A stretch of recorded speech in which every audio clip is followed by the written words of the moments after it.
This is ring raps for boxing highs. What can I say? Canelo Crawford is now in our rear view. Who knew Crawford was going to win? Everyone knew Crawford was going to win, right? Everyone, oh yeah, he's too good. Canelo's too old. Canelo's past it. Canelo never really beat anyone elite. Terence was always being held out of the big... Come on, chill out. Chill out. Thank you. Thank you, boxing. Thank you, Turkey. Thank you, Canelo. Thank you, Crawford, for a stellar performance of a whole production. Amazing night, amazing fight. Let's just get into it. Crawford beat Canelo. I was so torn between who would win this fight for the longest time. And at the latter stages of the last few months, I was turning to Crawford just because of the way I was physically seeing his body turn out. And it just became apparent that he wasn't going to be too small. He definitely wasn't too small on fight night. Canelo might be the more natural 168 guy, but Bud Crawford is strong. He might not be 168 knockout strong, but with his skills, his elusiveness, his switch hitting ability to be close and far from you at the same time, depending which stance he's in. Terence, was it a masterclass? It might have been on the verge of a masterclass, in the sense that he almost dominated the fight whenever he wanted to. It was a competitive fight in certain rounds, and if I was being really nerdy, I would probably say Terence won 7.5 rounds to 4.5 to Canelo, because I'd definitely give Canelo 4 rounds. It depends if you gave who you gave the first round to, is depending whether you have it 7-5 or 8-4. I gave the first round to Canelo, but I've only watched the fight once. And yeah, it was a lot more competitive in the first half, as in rounds that were being won and lost. I think Canelo might have turned it up in 5 and Crawford then turned it back in 6. But Terence was able to stay in the pocket with Canelo way more than we thought he would. 1, because he had the strength to do it. 2, he had the belief he could do it. 3, he wasn't relying on loading up, because he knew he was never going to knock Canelo out. He wasn't relying on knocking Canelo out like Canelo was relying on hurting or TKOing Crawford. Therefore, Terence, with his ability to basically lead with either hand, because he can switch hit, he would be right there with Canelo, and he would get tagged as well. And Canelo got some really good shots in. The problem is they were only in 1s and 2s. Now, that is the big problem for Canelo. So whereas Crawford was able to, not pitter-patter, but touch Canelo and then load up on a shot and then get out. So he might do like 1, 2, 3, 4, reset, pivot, change stance. And his footwork was the matador versus the ball, to be quite honest with you. It's cheesy to say that beforehand, but when you watched Terence skip away on the tips of his toes, and then there were certain times, naturally, because Terence Crawford is a maniac and he likes to fight, not just box. You heard Bomac, Brian McIntyre, his main coach, because Terence got 3 coaches, his main coach, Bomac, would lean through the ropes any of the rounds where he got into it with Canelo and exchanged, and potentially put himself in that zone where he could get clipped and hurt. He was like, look, man, I want you up on the balls of your feet. He said it, I want you up on the balls of your feet. You don't need to be trading with this mofo. You're outboxing him supremely. And he was. Is Canelo finished? Meaning, is Canelo no longer the guy at the top of the game? I think it's hard to say, because Canelo has been so imperious and so dominant for so long. And you could question some of the caliber of opponents, but how is that any different to Floyd's, home run? Taking fights like Berto and not fighting 𝗙𝗢𝗟𝗓𝗓 and stuff. So when they always bring up Benavidez, I'll be like, okay, yeah, but, He had a 𝗙𝗢𝗟𝗟𝗢𝗪. He went up to fight Bivol at 175. He cleared out 168. It's not his fault who was there. And Billy Joe Saunders arguably was beating him after 7 rounds. You know, I had Billy Joe up 4-3 on the cards. And I think Sergio Moore at the time was saying that Billy was fighting the perfect fight until he wasn't, until that got broke. So stop. Stop trying to rewrite history and edit and go back in time with your crystal ball and your Back to the Future car. Stop trying to get in the DeLorean, the boxing DeLorean, and get back and try and edit out the box wreck. Nah. Stop. Just stop. Stop. Like, casuals, you're all welcome in, but those of you that know better, and let alone like the, what do I call them? The bored boffins, yeah? The nerd. Now, it's cool being a nerd. I'm a nerd sometimes. But a bored boffin where all you do is look to nitpick and critique and undermine and retrospectively refashion what you think of someone's... Stop. Like Crawford said, anybody could be a nobody. Meaning, everyone he's fought, they said is a nobody. And Terence said, it don't matter who you put in front of me, I will beat them. So does that mean Canelo's a nobody when I beat him? No, it doesn't. And Terence, you're right. And Canelo, mucho respeto. Big respect. Took the loss like a absolute legend. Because you are a legend. He is a legend. Fight was close in spots, man.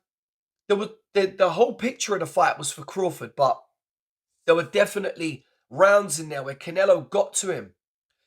Canelo just throws 1-2 punches. It ain't enough. You can't... He always likes to chop down static, less mobile opponents that are willing to trade and engage. Crawford was willing to trade and engage, but he ain't static by any measure. He's hyper-mobile, hyper-skilled, and hyper-intelligent with ring IQ. So that's where it told. It told with Crawford's ability to get in and out of trouble, to take just enough punishment, but to get off all his point-scoring shots. And that's the thing, right? So many times, Terence would take a shot off Canelo, but he'd take it off the gloves or on the elbow. Like a lot of Canelo's body shots, remember, Canelo is happy to hit you anywhere. Yeah, look at Bivol, look at Callum Smith's arms. He's happy to hit you anywhere as long as he hits you, because he's got a lumberjack approach where he'll just keep chopping until you fall. The thing is, Crawford is skilled enough where he would move just a little bit and absorb the shot and move with the shot. You know, like, he can ride punches. Crawford can ride shots because of this and because of his feet. Crawford can ride shots. So, whereas like a Balanga or a Munguia might take the full 70 to 100% absorption from the power, even on the elbow, that's going to hurt. It's going to reverberate. It's going to hurt. Crawford weren't taking 100% shots very often. That's the key. Crawford all night may have eaten 6, 7 full power flush shots. There was a beautiful 1-2 Canelo done where he kind of done an uppercut to the body and then a straight right through, and it was amazing. He kind of used the uppercut to split the guard, and I think he clipped Terence either on the chest or the chin, and then he got through the guard. And Canelo will get through your guard just with power. He will penetrate your guard with power because of the forces coming at it. But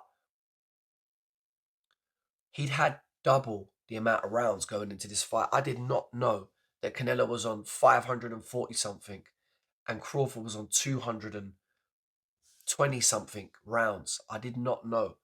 I did not know that was how many more rounds Canelo had done. Everyone's saying it's too much wear and tear. Everyone's saying he's been on the track too long.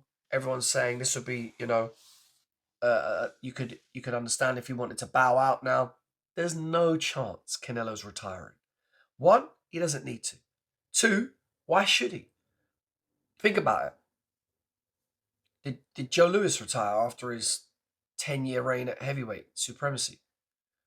You know, did Manny Pacquiao retire when he lost to Marquez in their fourth fight when he got flattened? No. And look at the fights he went on to have. Yeah? He went on to still fight, albeit under par against Floyd. Still a good night. First 8 rounds were competitive. He went on to defeat 𝗙𝗢𝗟𝗟𝗪 years later. And man, he's still fighting now, rightly or wrongly. But I'm not saying Canelo should go down the absolute ridiculous fight until you're nearly 50 route of Pacquiao. No, because he wants to play golf. And get ready for all them golfers out there. Get ready to see Canelo on the tour. But that's funny. You're going to see something different.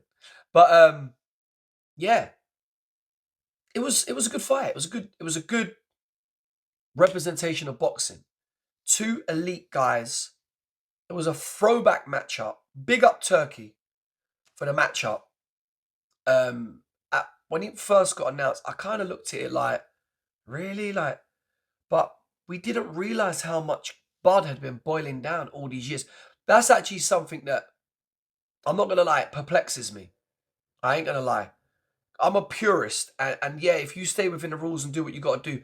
My thing is, like how, like Crawford and people like Callum Smith and Hamza and like, how are you boiling down consistently all the time like that?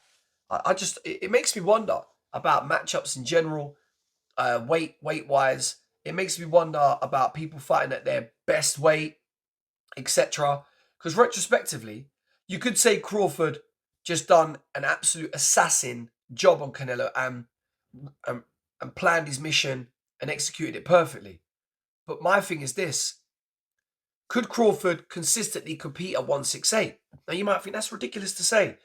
He just beat the he just beat the man at 168, and I'll be like, but he studied for this one man for the best part of a couple of years.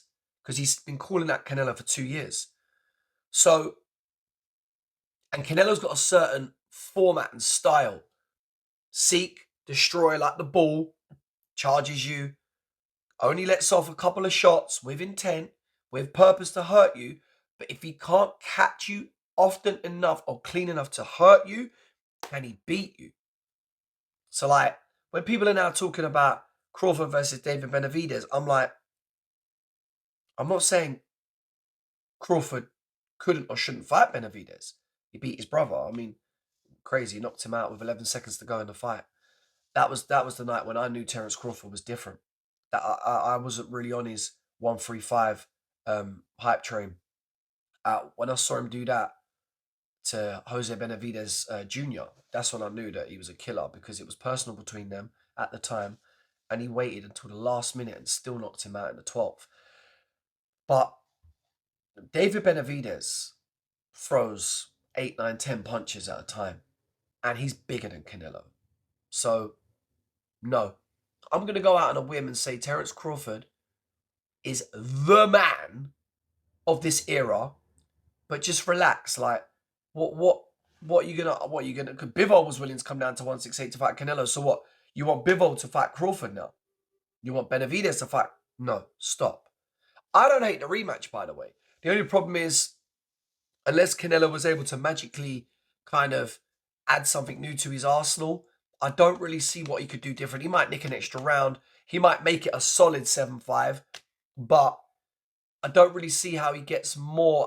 And potentially, maybe, somehow, some way, if Crawford had an off night and Canelo had a greater night, could nick a draw on one of the judges' cards. But really, I'm stretching the limitations of my imagination to see where Canelo makes the improvements needed.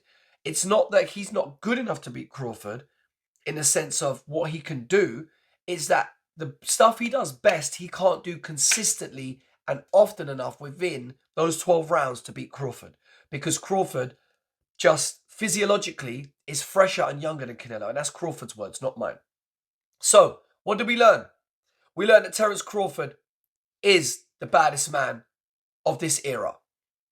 And I'm going to say something outrageous. And it's actually not outrageous. It's just outrageous the bored boffins on Twitter. At 147, Terence Crawford beats Floyd for me. I'm sorry. I'll say it again. Pretty boy Floyd at 135. Too much for Terence Crawford at 135. At 140, where Terence was undisputed, boy, I got that 50-50. So I kind of have a trade-off between them. I say that Pretty Boy beats him at 135 because he was a lunatic fighter before his hands got brittle. I say that 140 is heads or tails, pick 'em. And at 147, I'm not saying Floyd can't beat Crawford, but Terence is too strong. And I ain't never seen Floyd fight someone as skilled and strong combined as Terence. He's fought 𝗦𝗢𝗖𝗟𝗟𝗢𝗪 and Canelo that was strong. He's fought 𝗙𝗢𝗟𝗟𝗢𝗪, you know, who was skillful.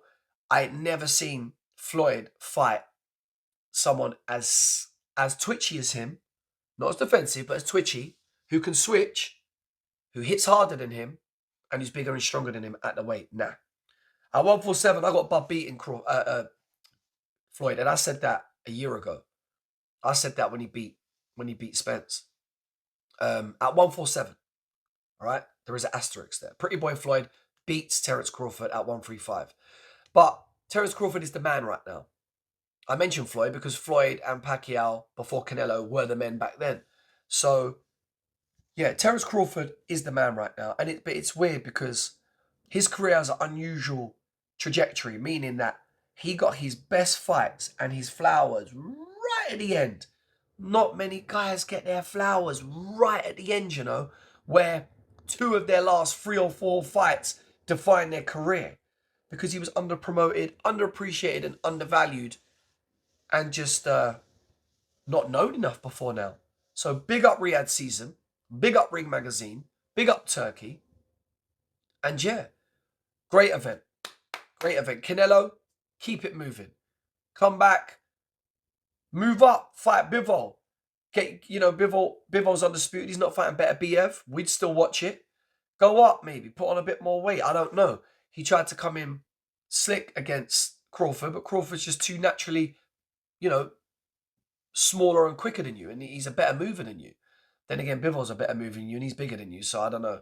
Maybe now risk it for a biscuit. Go up at 175 and fight Benavidez, bro. Canelo, fight Benavidez now. You still got a name. You didn't get battered by Terence. Go and fight Benavidez. And then shut everyone up. You ain't got nothing to lose, apart from your pride, but put that aside. Do you know what I mean? Viva Mexico, cabrones! Anyway, this is Ring Raps, Boxing Highs. I'm going to watch the fight again in the week. I'm going to do a GOAT piece on Terence Crawford and Canelo, actually. So it'll be totally different to this video because I'll be talking about why they're both GOATs. But I'll be leading with Terence.